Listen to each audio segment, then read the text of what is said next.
Welcome to the Booked Solid podcast. I am your host, Hansa Bergwall from PocketSuite, and we have a fantastic guest for you today, Ines from Modern Dog Trainer. Thank you so much for joining us. Thank you for having me. I'm excited. So, once again, we have another fantastic dog trainer on the show, and you've been in business for yourself for a long time. Can you talk a little bit about how you got started? Oh my goodness. Yeah, it's a long story as it is for most dog trainers. I grew up really just loving animals. I had one neighbor had about 12 dogs, rescue dogs at any given time, and the other had about 30 rescue cats. So I got a lot of exposure to a lot of different animals right out the gate growing up. And that evolved into, volunteering at the local shelter, noticing that behavior really was the number one reason why dogs didn't get adopted. And I was really passionate about helping them get adopted and finding homes, especially in Texas, where most shelters were kill shelters back then. So it became a very strong passion of mine. So, how many years ago was that when you first sort of hung your own shingle and got into business? And was it just directly dog training, or was it something else in the pet industry? Yeah, I know most people start out pet sitting, and I did a little bit of pet sitting for neighbors, in like high school. But it wasn't really when I got into college that I started my business. Who doesn't want extra money in college? And so I knew that I had some skills that I could utilize and help other pet owners through, those challenging situations as a dog owner. And so I started my own business in college, which was 12 years ago at this point. Do you Um, have any good stories from college, just being like a side hustler, doing school, figuring out business as you go? I mean, I feel like that is such a crucible yes. for so many business owners today. Yes, yes. I think I learned as much outside of college as I did in college. I very much was interested. That was back when, kind of blogging and passive income really was becoming a thing.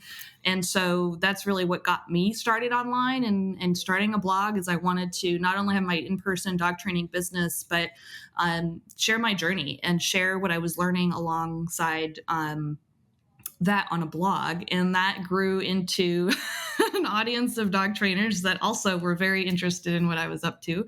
And that's evolved into helping other trainers with their business because, they were looking to me for advice and I was sharing what I was learning and, it became a really great community. Oh wow! So that was that the beginning of Modern Dog Trainer, or did you call your blog something else back then? My very first blog was called The Crossover Trainer, and that was where I shared my journey of with my own dog and my own experiences of going from being kind of a dominance-based trainer, somebody that really used, pack mentality, just not necessarily forceful, but very much like I'm the boss, you're not kind of training.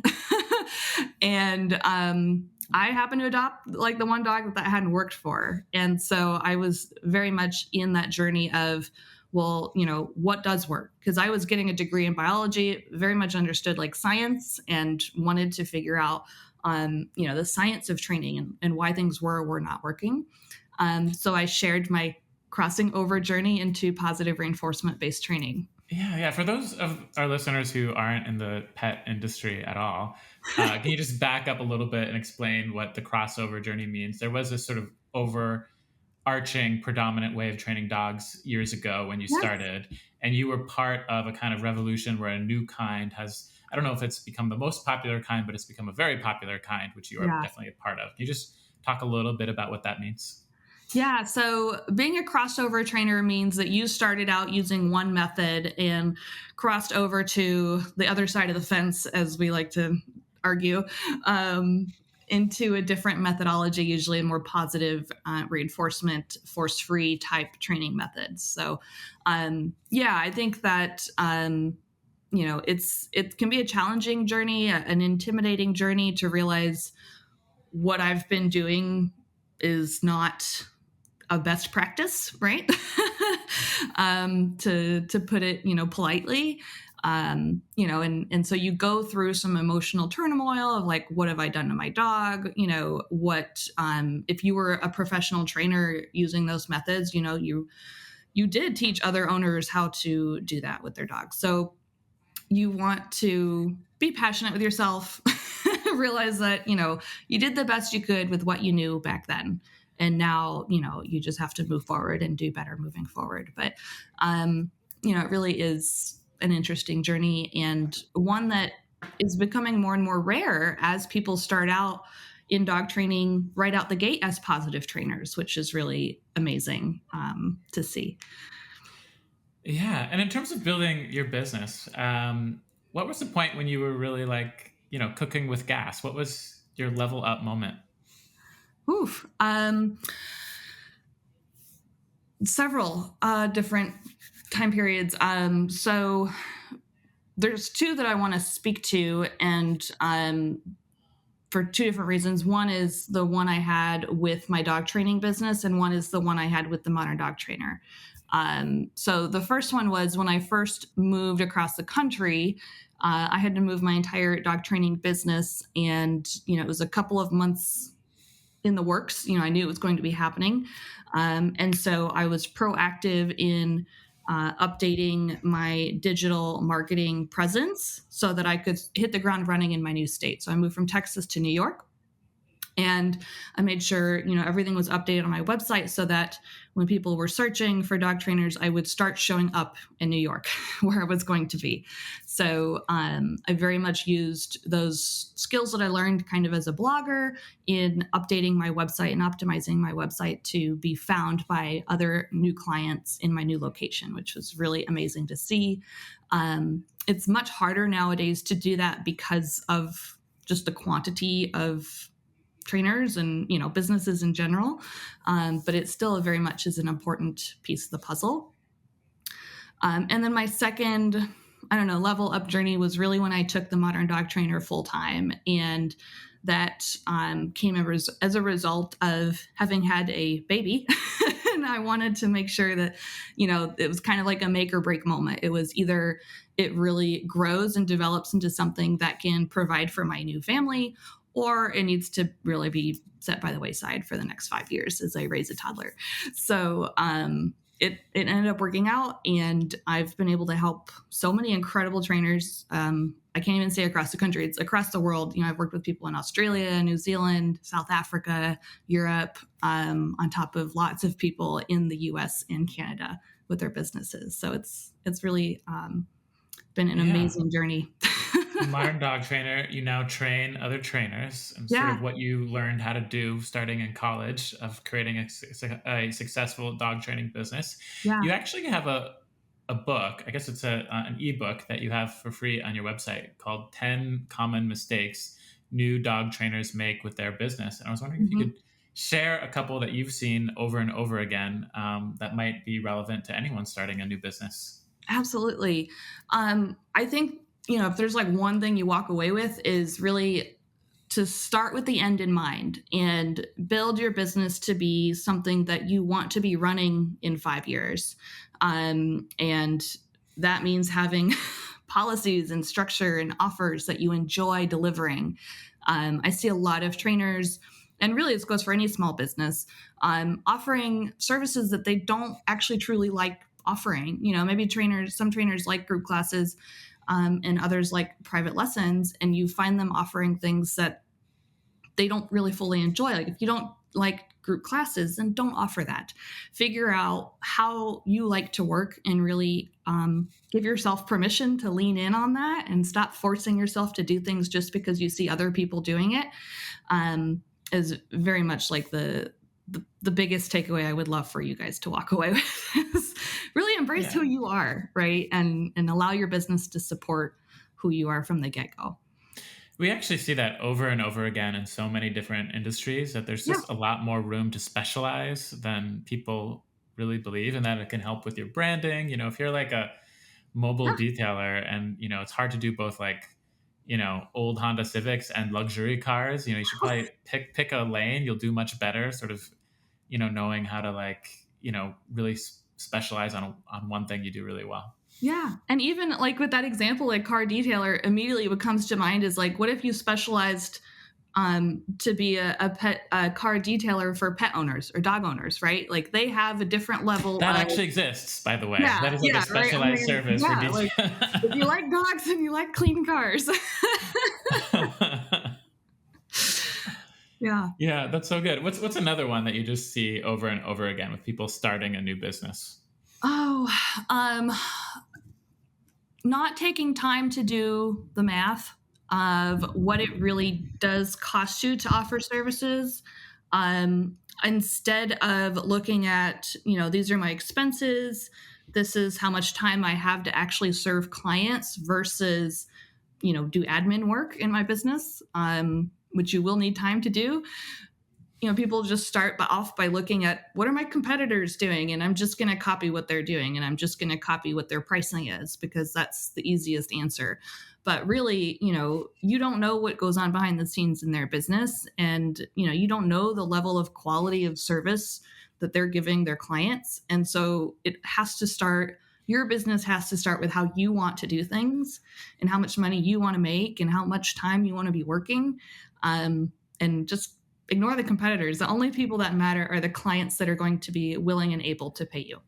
Yeah. So what are the most common like expenses people forget about to factor into their pricing? Because I know with a service-based business, there's usually a lot of them. What do you see happening often? Like, is it people's time that they're undervaluing? Is it something Yeah. else? Yeah, absolutely. I would say time. You just don't realize how much time you need to be spending, marketing, building structure into your business, and delivering, a great experience. And I think that that's just not really accounted for. People think they're going to have 40 hours a week to do dog training and be training with dogs and their client and their owners. But the reality is that you need like a third of that time at least for administrative work, for just building your business, for marketing, that isn't really accounted for. So you shouldn't be basing your prices off of a 40-hour work week when you're only going to be able to be actually charging for 2/3 of that time.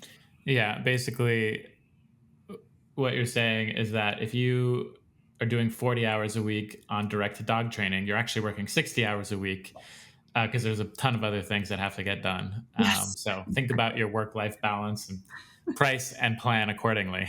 Yes, exactly. That's really good. Uh, the world has changed a lot in the last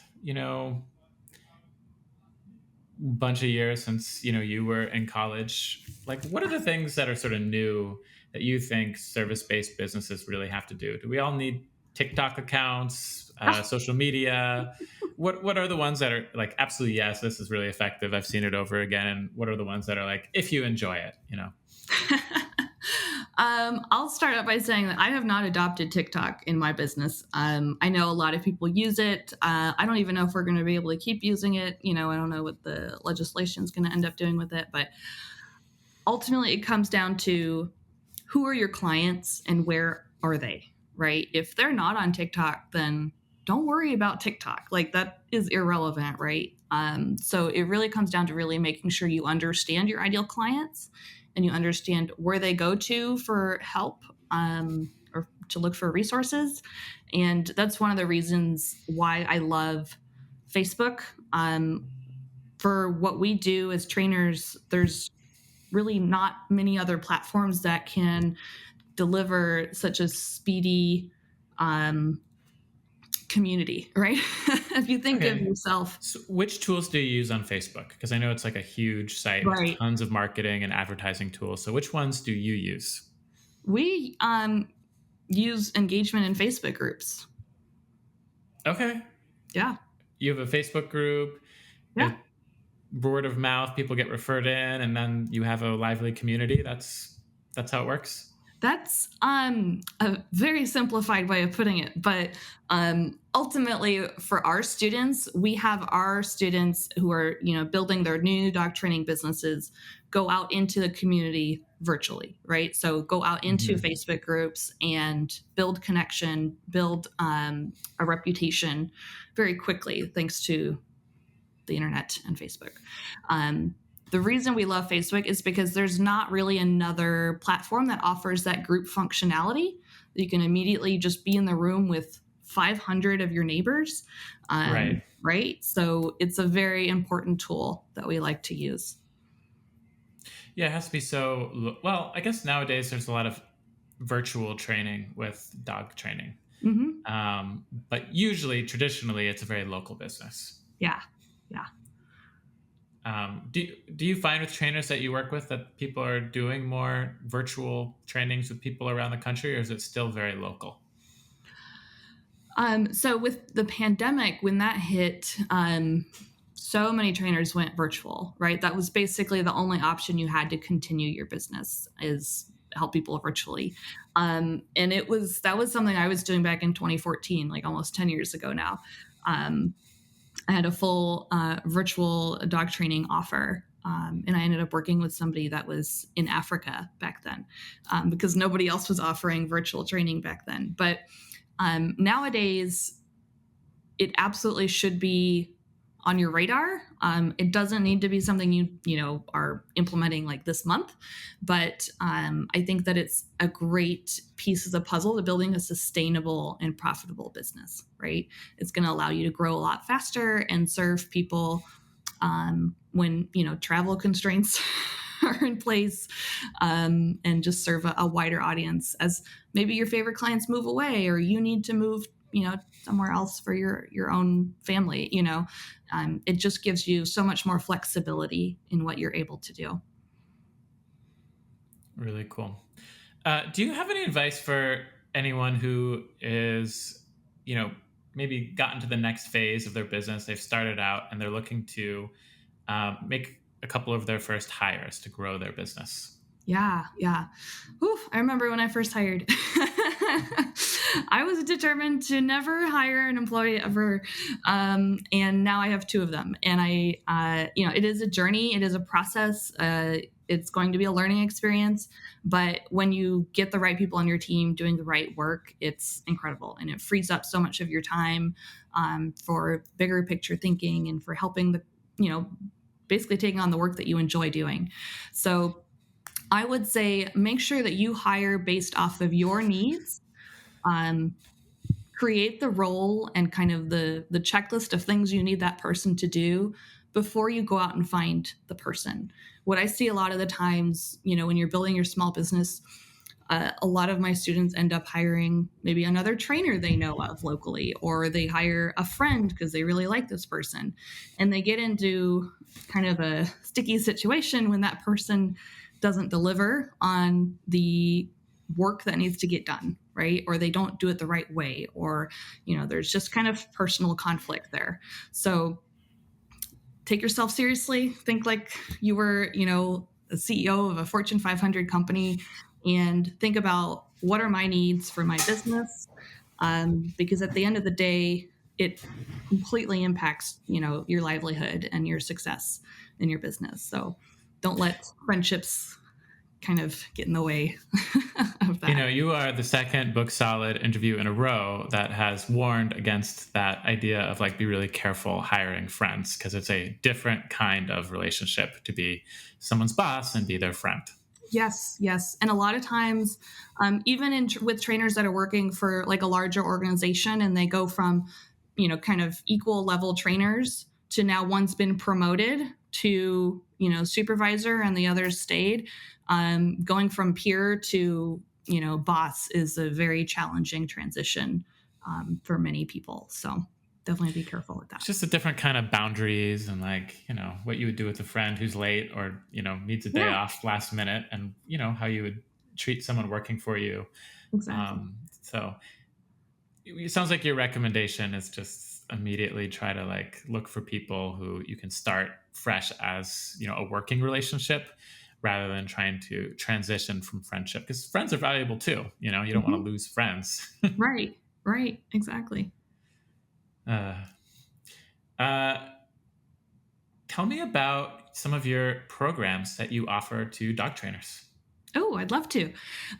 So we really have one signature program right now that's open for enrollment, and it's the Modern Dog Trainer Academy.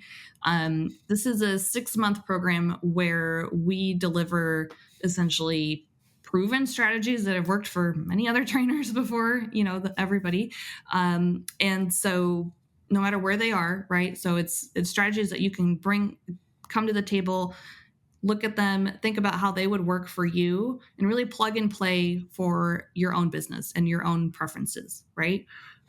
So we give you the formulas, and then you put in your preferences and who your ideal clients are and what kind of behaviors you like to work on, and really embrace that for yourself.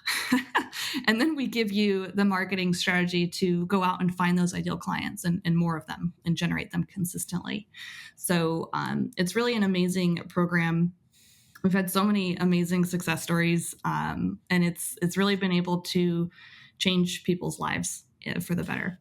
Can you just define for us what an ideal client is? Great question.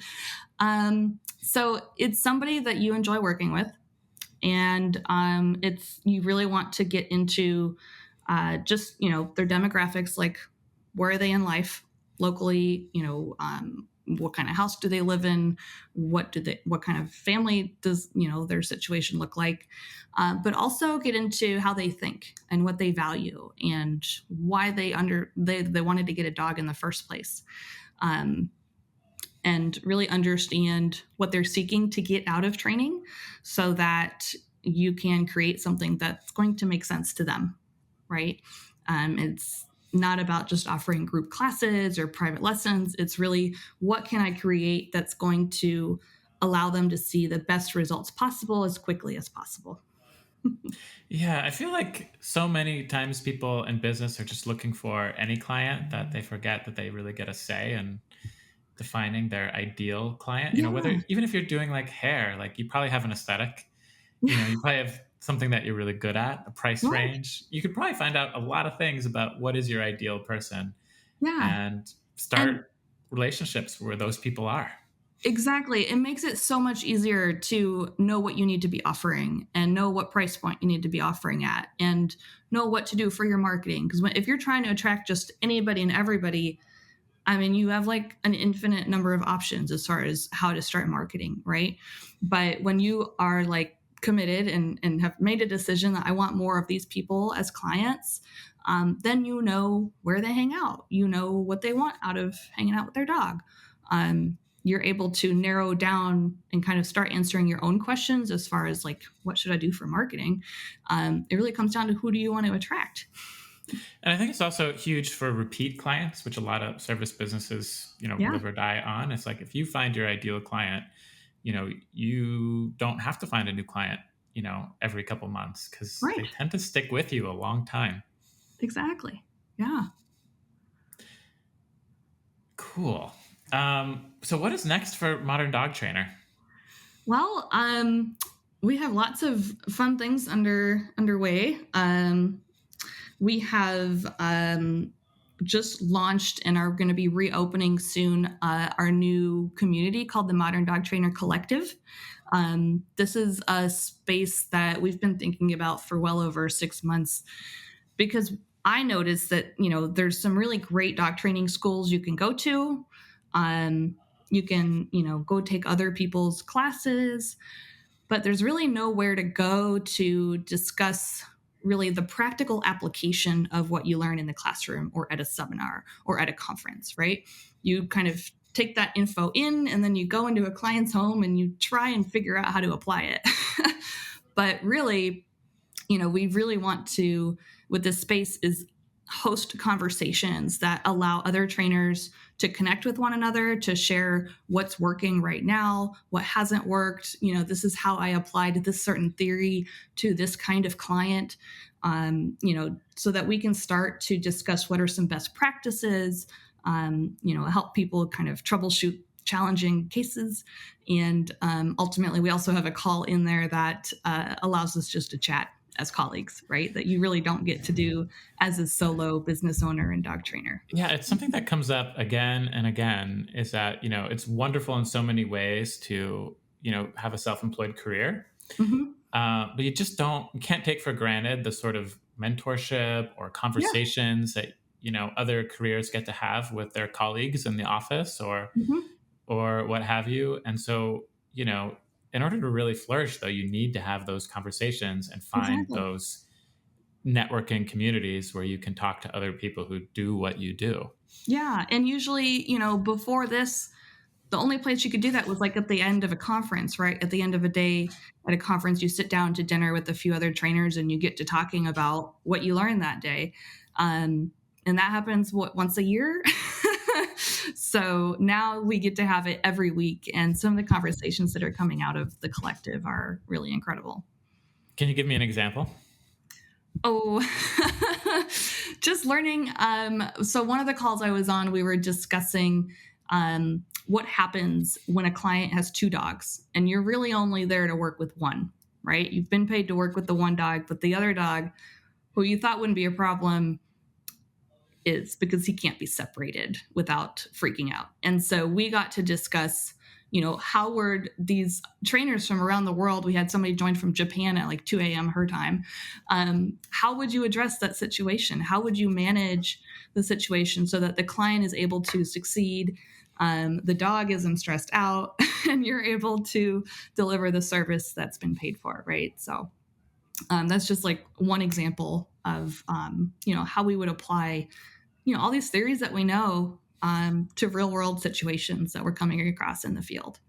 Yeah, that happens so often. Client work begins, and it's a little bit different Yeah, than first first described. What do you exactly. do? Okay, cool. Well, I want to give you a chance to talk about and plug anything that you're doing and where people can find you, connect with Modern Dog Trainer. Yeah. Yeah, no, that's great.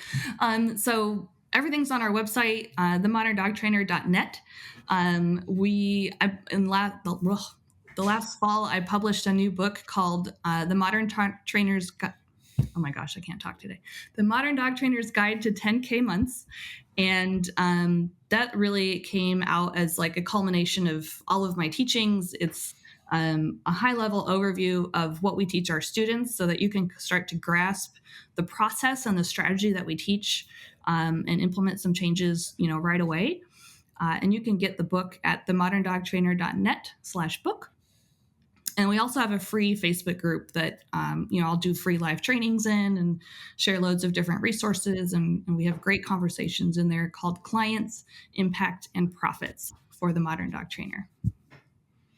Very cool. And we've had a great relationship, or you've had a great relationship with PocketSuite for a while now. There's Yeah. also a Modern Dog Trainer edition of PocketSuite. So if you Yes. want, little updates directly onto your PocketSuite homepage, you could download that and get, ideas and tips right from Ines, who we've been talking to for the past half hour about building a dog training business. Exactly. Yeah. No, I just sent out some updates through the app this morning. So definitely grab the Modern Dog Trainer edition of PocketSuite. I'll be continuing to update my members on there. And, it also comes with some of my super secret signature programs that I have my students kind of build from. So you can either use those, grab and go, or tweak them and make them, yours. Very cool. Well, thank you so much for joining us today, Inez. I Thank actually didn't you. know some of those parts of your story, so it was really cool to hear about the early days. Yes. Awesome. And thank you for everyone joining us today as well on the Booked Solid podcast.